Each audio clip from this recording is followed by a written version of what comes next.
Touch the leg. Welcome to Tibet This Week, our weekly news on Tibet, His Holiness the Dalai Lama and Central Tibetan Administration. Top news of the week. His Holiness the Dalai Lama stresses on importance of freedom for cognitive development. UC Merced honors His Holiness the Dalai Lama with Spendlove Prize. His Holiness the Dalai Lama wishes India's Prime Minister on his birthday. Fourth session of 17th Tibetan Parliament-in-Exile adjourns. Sikyong appeals Japanese parliamentarians for United Nations High Commissioner for Refugees report on Tibet. Young Tibetan artists and researchers gather to discuss ways to preserve Tibet's culture. Kashag appoints new representative in Office of Tibet, Nepal and Bureau of His Holiness the Dalai Lama, New Delhi. Swiss Parliamentary Group for Tibet holds testimony on repression in Tibet. Representative Chukki inaugurates advocacy training, attends general meeting of Tibetan weekend schools.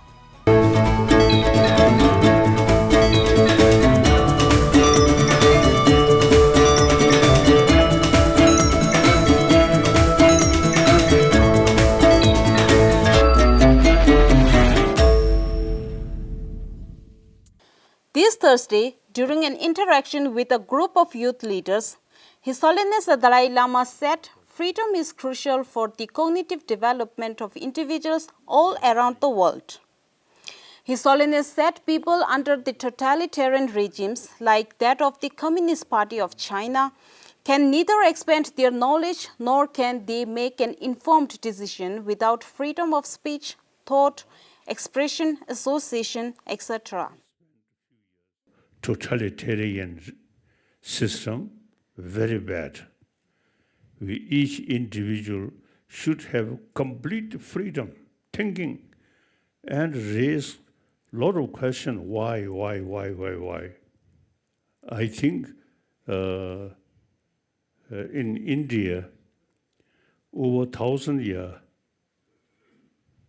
you see the question of why. That really helped development of Indian different spirituality and different culture. So in order to fully utilize human brain, we need complete freedom. His Holiness also stressed the importance of inculcating the promotion of warm-heartedness and the sense of oneness of 7 billion human beings in the modern education system around the world so that the younger generation understands the interdependency of all human beings and the need to strive for a more peaceful world by overcoming global challenges, including climate crisis, together as human brothers and sisters. So now, population increasing, and the climate condition also sometimes, you see, create a problem. So now, 7 billion human beings, we have to live together with strong sense of brotherhood, sisterhood. We are same human being. Organized by the United States Institute of Peace, the interaction took place for a couple of hours on Thursday and Friday with 26 young peace builders from the Middle East, Africa, Latin America, and Asia. The United States Institute of Peace, in partnership with Office of His Holiness the Dalai Lama, has been organizing dialogue with young leaders for the past 6 years. This is the 7th interaction. The last 2 dialogues took place online amid COVID pandemic. His Holiness the Dalai Lama has been awarded the Alice and Clifford Spendlove Prize in Social Justice, Diplomacy and Tolerance. Sherry Spendlove, who established the Spendlove Prize, has been quoted recognizing the immense contribution His Holiness the Dalai Lama's message of kindness, peace, compassion and forgiveness has on advancing sustainable social justice using non-violent methods and to a more meaningful life in our increasingly politically divided and highly confrontational world. His Holiness the Dalai Lama was officially presented with Spendlove Prize in the virtual ceremony on September 18. UC Merced is celebrating the 15th prize recipient, His Holiness the Dalai Lama, with a pre-recorded showing of the presentation on Monday, September 26. His Holiness the Dalai Lama on Saturday last week offered his greetings on the 72nd birthday of India's Prime Minister Narendra Modi. In his letter to Prime Minister Modi, His Holiness expressed his deep gratitude to the government and people of India for their generosity. The fourth session of the 17th Tibetan Parliament-in-Exile concluded on Friday last week. In his closing remarks, the Speaker Khimpo Sunam Temple informed the House of the obituary references, solidarity resolutions, official resolutions, legislative amendments and others passed in this session. He stressed the need of highlighting Tibet's issue on the global platform and the importance of unity in the Tibetan community. The parliamentarians gathered for a 5-day brainstorming and strategic meeting from Monday this week in Haryana. Sikyong appealed to the Japanese parliamentarians and government to use their influence to encourage the United Nations High Commissioner for Refugees to come out with a Tibet report like the Xinjiang report. Sikyong commenced his week-long official visit to Japan by addressing the all-party Japanese Parliamentary Support Group for Tibet in the Japanese Parliament building in Tokyo on Wednesday this week, where he highlighted the grave situation in Tibet under the repressive policies of the Chinese government driving Tibet's culture to a slow death. On a special note, Sikyong also offered his prayers and condolences over the passing away of former Prime Minister Shinzo Abe.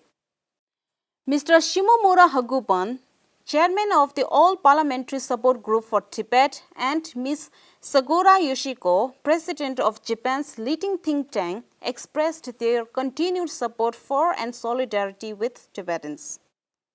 The Culture section of Department of Religion and Culture, Central Tibetan Administration organized a 3-day conference of Tibetan artists and researchers to discuss the roles and responsibilities of Tibetan youth in preserving Tibet's culture.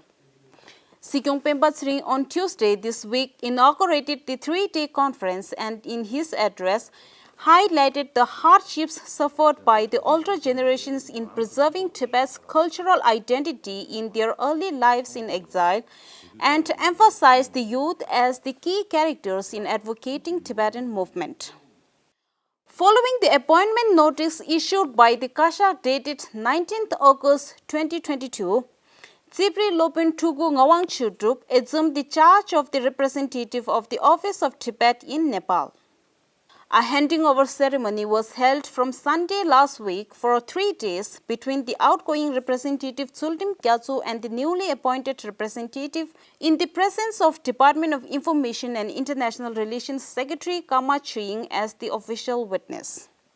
In attendance were also representatives of the Kathmandu-based Tibetan NGOs. As per the circular issued by the Kashag on Thursday this week, Lobsang Shastri, a former Tibetan member of the parliament, has been appointed as the new representative at the Bureau of His Holiness the Dalai Lama in New Delhi. The Swiss Parliamentary Group for Tibet on Monday this week heard testimonies on culture-based violence and the repression in Tibet under the occupation of Chinese government as well as transnational repression being carried out against Tibetans. Representative Thinlay Chukki from Tibet Bureau Geneva and Fanny Iona Morel, author of Whispers from the Land of Snows, Culture-Based Violence in Tibet, presented the testimony. Ms. Morel, who has also visited Tibet, shared her personal experience of being monitored under the high surveillance and monitoring measures undertaken by the Chinese police and military forces. The parliament members expressed their grave concerns about the situation in Tibet and noted that they are closely monitoring the situation. They also assured their continued support and solidarity for Tibet and Tibetans. The co-presidents of the Swiss Parliamentary Group for Tibet, Honorable Nicholas Walter and Nick Gugger, and the members were also present at the meeting along with President and Vice President of the Swiss Tibetan Friendship Association Thomas Bugli and Lhawangor Kangsa respectively. Representative Thinlay Chukki inaugurated the training on Tibet advocacy at UN and its mechanisms this Monday in Geneva, where she welcomed the participants and highlighted the significance of advocating at the UN in our efforts to resolve the Sino-Tibet conflict. The three-day training to introduce and elevate fundamental awareness of Tibet advocacy at the UN and its mechanisms was organized by Tibet Advocacy Section of Department of Information and International Relations. A total of 30 participants, including representatives from a select group of Tibetan NGOs from Dharamshala, Europe-based voluntary Tibet advocacy group members, and other Tibetan youth from Europe took part in the training. Representative Thinlay Chukki also attended the 5th General Body meeting of the Tibetan Weekend Schools under the Tibetan community of Switzerland and Liechtenstein on Sunday last week, where she thanked the local school heads for their contributions towards preserving and promoting the Tibetan language and culture.